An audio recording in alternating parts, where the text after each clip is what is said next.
नमस्ते विद्यार्थियों, SRS heritage school online class में आप सबका बहुत बहुत स्वागत है। तो पिछले सेशन में हमने जीवन धात्री वर्षा के बारे में और इसी पाठ से संबंधित हमने जानकारी प्राप्त की थी। और सबसे पहले पानी का उपयोग कहाँ होता है, हम सबसे पहले अपने घरों में इसका उपयोग करते हैं। जैसे हम पानी पीने के लिए, खाना बनाने के लिए, साफ सफाई के लिए, पौधों के लिए, कपड़े धोने के लिए। लेकिन घर में हर समय कोई ना कोई पानी का उपयोग करते ही रहते हैं। और वैसे ही अगर बाहर देखें तो बाहर भी इसका उपयोग अधिकतर होता ही रहता है। और ज्यादातर लोग किस जगह रहना पसंद करते हैं, जहां पर नदी नाले तालाब अधिकतर होते हैं, वहां पर जिंदगी खुशी से बसर करते हैं।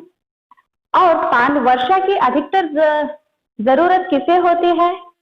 किसानों को, खेतों में काम करने के लिए या अनाज उगाने के लिए या कोई भी चीज सब्जी हो, हर चीज के लिए अगर हम खेतों में काम करते हैं या खेतों में अनाज उगाते हैं तो हमें पानी की आवश्यकता वो रहती ही है।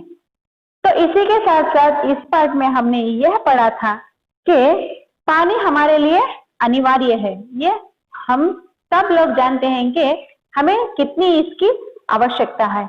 अगर जैसे कि डॉक्टर बोलते हैं कि हमें दिन में कम से कम 8 लीटर, 6 से 8 लीटर तक पानी जरूर पीना है। और पानी के स्रोत कौन से हैं बच्चों? नदी, नाला, सागर, तालाब, ये सब पानी के स्रोत हैं। और इन सब का कारण कौन है? वर्षा। वर्षा का अर्थ होता है बारिश, बरसात। और बरसात कहाँ से होती है? जितना भी पानी समुद्र में, नदी में, नाले में, तालाब में जो होता है वो भाष्प बनकर ऊपर जाता है और वही बादल बनकर वर्षा बरसाते हैं। तो ये सूरज की गर्मी पाकर, ये क्या पाता है? सूरज की गर्मी पाकर बाष्प बनकर ऊपर उठता है, मतलब ऊपर उठता है या ऊपर जाता है। इस बाष्प से बादल बनते हैं। तो ये हमें पता चला बच्चों, पानी का स्रोत कौन सा है? नदी, नाले, तालाब, समुद्र। और बादल कैसे बनते हैं?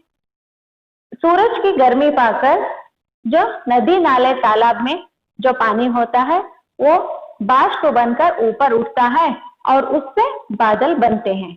तो ये हमें पता चला। बादल को अंग्रेजी में क्या कहते हैं? क्लाउड। समुद्र को अंग्रेजी में क्या कहते हैं? सी। नदी को अंग्रेजी में क्या कहते हैं? रिवर। तो ये बादल जब ठंडी हवा से टकराते हैं, जो बादल बाष्प बनकर ऊपर उठते हैं वो ठंडी हवा से टकराते हैं। तो इनमें रहने वाले बाष्प के कण पानी की बूंदें बन जाते हैं। इनमें जो बाष्प के जो कण होते हैं, जब ये ठंडी हवा से टकराते हैं तो ये बूंदें बन जाते हैं। बूंदों वाले बादल भारी होकर जब धरती की आकर्षण शक्ति से खींचे जाते हैं। जो भी बूंदे बादल भारी होकर जब धरती से टकराते हैं तो ये क्या होते हैं? आकर्षण शक्ति से खींचे जाते हैं, जब वर्षा के रूप में बरस जाते हैं। और ये क्या होते हैं? वर्षा के रूप में बरस जाते हैं। इस प्रकार धरती से बादल और बादल से धरती तक बाष्प की यात्रा बहुत रोचक होती है। जो ये यात्रा होती है बच्चों, धरती से बादल और बादल से धरती तक बाष्प की यात्रा बहुत ही रोचक होती है। एशिया में यूरोप की तरह 12 महीने वर्ष नहीं होती। एशिया तो का ये एक कॉन्टिनेंट है और इसमें बहुत सारे देश आते हैं।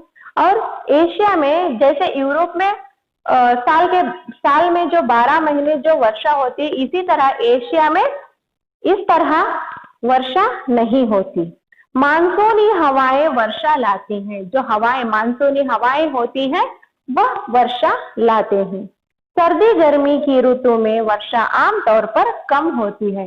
सर्दी और गर्मी की जो ऋतुएं होती हैं इस समय आमतौर पर वर्षा कम होती है, इसलिए लोग वर्षा ऋतु की प्रतीक्षा करते हैं।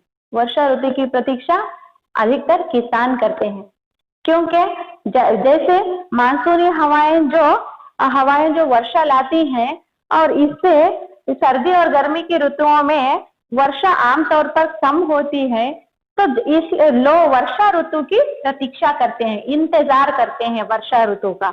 अगर वर्ष नहीं हो तो अकाल पड़ जाता है। अगर वर्ष नहीं हो तो अकाल पड़ जाए, खेत सूख जाते हैं और गाय बैल आदि मरने लगते हैं। तो ये भी हमने एशिया में जो का अधिकतर देशों में हमने इसकी जानकारी न्यूज चैनलों से प्राप्त की है। अगर वर्षा नहीं हो तो क्या होगा और अधिकतर वर्षा होने से क्या कुछ हमें सहना पड़ता है। अगर वर्षा ही नहीं हुई तो क्या होगा, अकाल पड़ जाता है। जब बहुत ज्यादा वर्षा होती है तो नदियां अपने किनारों को तोड़कर बहने लगती हैं। अगर अधिकतर वर्षा हो तो नदियों के जो किनारे होते हैं वह तोड़कर बहने लगते हैं। इसको हम क्या कहते हैं बच्चों, बाढ़ कहते हैं। वर्षा का जल साफ और शुद्ध जल का सबसे अच्छा स्रोत है। वर्षा का जो जल है ये बहुत साफ सुथरा होता है, मतलब बहुत क्लीन वाटर, जल को क्या कहते हैं, वाटर, शुद्ध मतलब शुद्ध जल होता है और ये सबसे अच्छा स्रोत है। तो वर्षा किसानों के लिए वरदान है। वर्षा किसानों के लिए वरदान है। वह सभी लोगों के लिए पीने के पानी का मूल साधन है। वर्षा किसानों के लिए क्या है, वरदान है। और हमने देखा कि अधिकतर किसान वर्षा का इंतजार करते रहते हैं। वह सभी लोगों के लिए पीने के पानी का मूल साधन है। संसार के सभी जीव जंतुओं के लिए पानी अत्यंत आवश्यक है। संसार में इस भूमि पर, इस पृथ्वी पर जितने भी जीव और जंतु हैं उन सब के लिए पानी बहुत ही अत्यंत आवश्यक है। पीना, पानी के बिना कोई भी कार्य नहीं किया जा सकता। पानी के बिना कोई भी काम किया ही नहीं जा सकता। हर काम के लिए पानी की आवश्यकता होती है। और जैसे साफ सफाई, नहाना धोना, सिंचाई, बुआई आदि, इस तरह वर्ष जीवन के लिए अत्यंत उपयोगी है। पानी के बिना जीव जंतु नहीं रह सकते और पानी हमारे लिए अत्यंत आवश्यक है। और पीने के पानी और पानी के बिना कोई भी कार्य, कोई भी काम नहीं किया जा सकता। जैसे हमने कहा कि पानी के बिना कोई भी काम नहीं किया जा सकता। साफ सफाई के लिए भी पानी चाहिए, नहाने के लिए और धोने के लिए भी पानी चाहिए। सिंचाई और बुआई, जो हम सिंचाई खेतों, इसके लिए भी हमें पानी चाहिए। वर्ष जन जीवन के लिए अत्यंत उपयोगी है। जीवन में जन जीवन के लिए बहुत उपयोगी है। जहां वर्ष नहीं वहां जीवन नहीं। जहां वर्ष नहीं वहां जीवन नहीं। तो हमें इससे यह पता चलता है कि बच्चों, पानी का स्रोत कौन सा है और वर्षा से हमें क्या लाभ होते हैं और वर्षा का पानी कितना स्वच्छ होता है और ये बाष्प बनकर कैसे ऊपर उठता है और ये कैसे बादल बनते हैं और ठंडी हवा से ये बादल बूंदें कैसे बनकर नीचे आते हैं। और एशिया में अधिकतर यूरोप की तरह बारिश नहीं होती। यहाँ पर ऋतुओं और मानसूनी हवाएं वर्षा लाती हैं। सर्दी और गर्मी की ऋतुओं में वर्षा आमतौर पर कम होती है और लोग वर्षा ऋतु की प्रतीक्षा करते हैं। तो इससे हमें पता चलता है कि विद्यार्थियों, हमें पानी का उपयोग करना जरूरी है और पानी को